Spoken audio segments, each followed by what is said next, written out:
수요 말씀 기도회 2023년 1월 3일 이제 새해 첫 수요 말씀 기도회입니다. 계속해서 우리는 이스라엘과 대체 신학에 대해서 공부하는데 제 13과입니다. 이스라엘의 미래를 바라본 학자들 제 1과입니다. 여기 이 내용을 쭉 한번 잘 읽어보면 오늘 그 공부에 대한 그 주제가 여기에 들어 있습니다. 초대 교부 때부터 싹이 튼 반이스라엘 사상은 중세 가톨릭 신학의 기초가 되었다. 대부분 이스라엘이 심판받았다고 주장했으나 몇몇 학자들은 이스라엘에 대한 이중적 운명, 즉 미래적 회복이 남아있는 것으로 내다보았다. 그리고 20세기 초에 와서 이스라엘 국가의 회복을 목격하고 있는 현대의 많은 학자들이 이스라엘의 궁극적인 미래를 바라보고 있다. 초대 교부 때부터 반이스라엘 사상이 있었다고 우리 그동안 배워왔죠. 반유대주의, 반이스라엘 사상이 있었어요. 엔티세미티즘이라고 하죠. 근데 그에 이어서 중세 가톨릭 신학에도 이제 교회가 중심이 되고 이스라엘은 사라진 것으로 그렇게 신학 기초가 되었습니다. 이제 그런 이스라엘이 더 이상 중요한 역할을 하지 못하는 것으로 이제 교회로 넘어왔다. 이제 그런 내용이 되겠습니다. 그래서 이스라엘은 이제 예수님을 십자가에 못 박은 그 유대인들의 죄로 인해서 심판받았다 주장해서 유대인들을 많이 기독교계에서 핍박을 했습니다. 중세 교회까지. 근데 몇몇 학자들 종교개혁 이후부터 이스라엘에 대한 그 미래적 회복이 남아 있는 것으로 보게 되었어요. 신실한 신학자들이 성경을 깊이 연구하니까 이스라엘을 무시할 수 없게 된 거예요. 그리고 20세기 초에 와서는 팔레스틴 땅에 이스라엘 국가가 회복이 되지 않았습니까? 우리 계속 강조했지만 바로 이스라엘이 회복되는 것을 보면서 나라로 세워지는 걸 보면서 현대 많은 학자들이 이스라엘이 살아나는구나. 이스라엘의 궁극적 미래를 이제 보게 된 것입니다. 이제 그런 내용이 되겠습니다. 이스라엘의 회복을 주장하는 신학자들을 우리가 살펴보려고 합니다. 이제 중세 시대 때 유명한 신학자 중에 한 사람인 토마스 아퀴나스.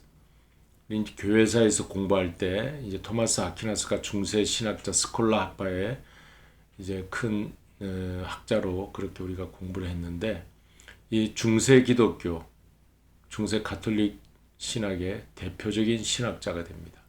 근데 이 토마스 아퀴나스는 로마서 11장을 근거로 해서 미래 이스라엘이 회심할 것을 믿었다고 합니다.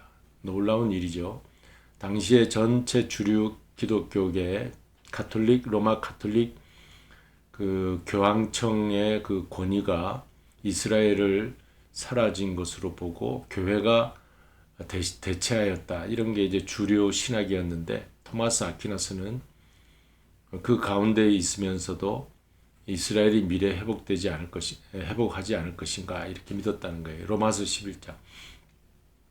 이스라엘 회복에 대한 중요한 성경 근거가 로마서 11장입니다. 우리 로마서를 항상 잘 살펴봐야 되겠어요. 그다음에 잔 칼빈이라고 하는 종교 개혁자죠. 잔 칼빈. 칼빈주의의 시조가 되는 칼빈도 이사야 주석, 로마서 주석을 내면서 미래 이스라엘의 회복을 믿었습니다. 이런 분들이 있었기 때문에 이제 청교도 신학자들도 이어서 이스라엘 회복을 이제 저수를 통해서 이야기하기 시작합니다. 잔 칼빈은 로마서 주석에서 이런 말을 했어요. 이방인들이 영입될 때 유대인들도 돌아올 것이다. 그랬어요. 그러니까 로마서 9장, 10장, 11장에 이런 내용이 있어요. 이방인들이 다 추수되어 돌아올 때 유대인들도 마지막 추수로 돌아오게 될 것이다. 그리고 그렇게 될 때 하나님의 온 이스라엘이 완성될 것이다. 여기 온이라는 말이 붙었죠. 이스라엘에서 온 이스라엘, 이제 이방인과 유대인들이 합쳐져서 하나님의 백성이 되는 그런 내용을 말할 때 온 이스라엘이라. 성경적인 용어입니다. 자, 이런 분들이 이렇게 이스라엘이 미래 회복 성경을 자세히 보니까 회복되지 않겠는가 하고 주장하기 시작했어요. 그래서 그에 힘입어서 청교도 성경 해석가들, 청교도 신학자들은 이제 16세기, 17세기, 18세기에 이제 활발하게 활동한 그 청교도 신학자들이죠. 로마 교황청의 그 신학에 반대해서 일어난 신학이 청교도 신학이라고 할 수가 있습니다. 그래서 하나님의 선민으로서의 이스라엘 민족의 긍정적인 미래에 대한 저서들을 쓰기 시작합니다. 훌륭한 분들이 많이 있죠. 청교도 해석가들 중에. 그리고 이제 그러한 영향을 받으면서 존 밀턴, 이때 청교도 해석가들이 미국으로 건너가서 하버드 대학, 예일 대학, 프린스턴 대학 이런 학교들을 세우게 되죠. 이분들은 이스라엘 민족의 미래에 대해서 이제 긍정적인 그런 저서들 그리고 책들을 내게 됩니다. 자, 존 밀턴도 그의 영향에 받은 청교도 신학자인데 영국의 시인이며 소설가 청교도 신학자 존 밀턴의 신라곤이 유명하죠. 그리고 이어서 복락원이라고 하는 책도 저술하게 되는데 Paradise Regained, 회복된 낙원이라고 하는 복락원을 쓰면서 거기에서 유대인의 이스라엘 본토 귀환에 대한 내용을 썼다고 합니다. 이스라엘 본토 귀환, 이스라엘이 옛 땅으로 돌아오게 될 것이다. 자, 이게 왜 중요하냐? 그럼 오늘 왜 이런 내용을 공부하느냐 하면은요. 자, 이게 파란 색깔 글씨를 읽겠습니다. 시작. 하나님께서 유대 민족을 보존하셔서 본토로 돌아오게 하는 것이야말로 성경의 진리를 입증하는 것 중에 하나임을 역설하였다.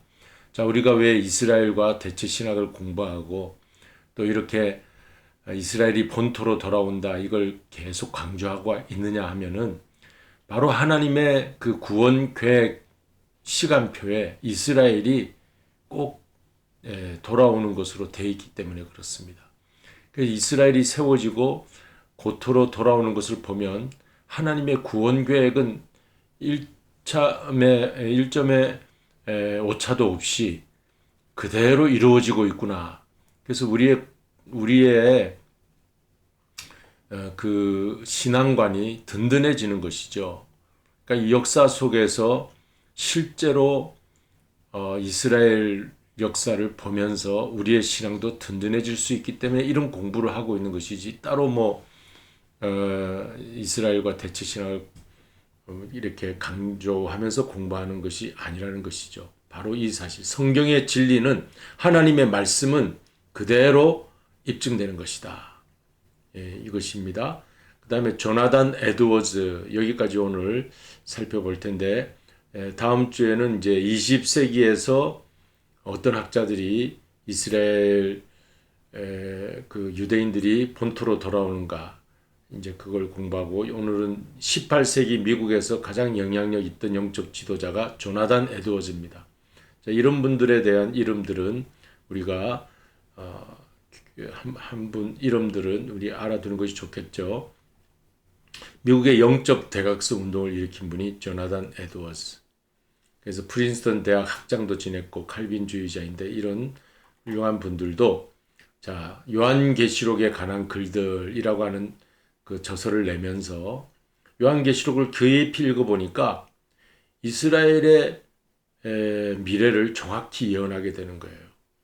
그래서 14만 4천 명 이런 그 상징적인 숫자들이지만 그것이 실제로 옛 땅으로 돌아온다는 예언서나 요한계시록 같은 이런 책들을 이제 깊이 공부하면서 이제 그는 다가오는 그리스도의 천년왕국을 중심으로서 가나안 땅의 위치를 언급했다 그랬습니다.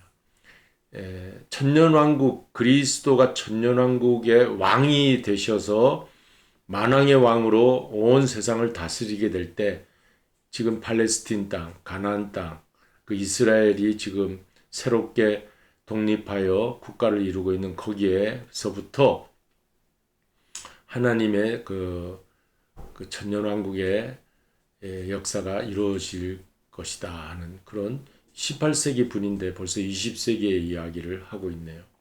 약속의 땅이 성취되기 위해서는 유대인들의 고토 귀환, 이때는 뭐 유대인들이 돌아올 것에 대한 그러한 기미가 전혀 없었죠. 그런데도 영적으로 깊이 묵상하면서 말씀을 읽으신 18세기의 귀한 이 하나님의 종 에드워드는 유대인들이 고토 귀환 필수 불가결하다. 그래서 오늘 20세기에 1948년도 5월 14일, 1948년에 유대인들이 고토 귀환하게 됐죠. 국가로 세워지고 지금도 계속해서 이제 알리아 운동이라고 했어요. 전 세계로부터 이스라엘 땅으로 모여들게 됩니다. 저렇게 전쟁이 나는데 다른 사람들은 다른 나라 사람들은 그 땅을 다 버리고 도망갈 텐데 이 이스라엘 유대인들은 그 가나안 땅으로 다 모여들고 있죠. 지금 팔레스틴 땅으로 다 모여들고 있어요. 그게 고토 귀환이 되는 것이죠. 그는 하나님께서 자신의 은혜와 능력을 보이기 위해, 이 중요한 말입니다. 이 문장이 하나님께서는 하나님의 은혜와 능력을 보이기 위해 유대인들을 보이는 기념물로 만드셨다. A visible monument. 그러니까 유대인들, 이 이스라엘 사람들이 이렇게 눈에 보이는 하나님의 기념물이다. 그러니까 하나님의 은혜와 능력이 이 이스라엘을 통해서 어떻게 나타나는가를 보여준다는 것이죠. 그러니까 우리가 무시해서는 안 돼요. 그래서 오늘 우리가 이런 공부를 하는 것입니다. 그러면 우리 신앙도 돈독해지고 이스라엘이 역사 속에 이렇게 새로워지고 저들이 힘을 내서 역사의 중심으로 이렇게 들어오는 것을 보면서 하나님은 살아계시다. 하나님이 맨 처음 선택한 아브라함의 자손, 그 선민을 절대 버리지 않는구나. 결국은 돌보시는구나 하는 것을 알게 된다는 것이죠. 우리의 신앙도 돈독해지시는 그러한 저와 여러분 되시기를 바랍니다.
우리 기도하시겠습니다.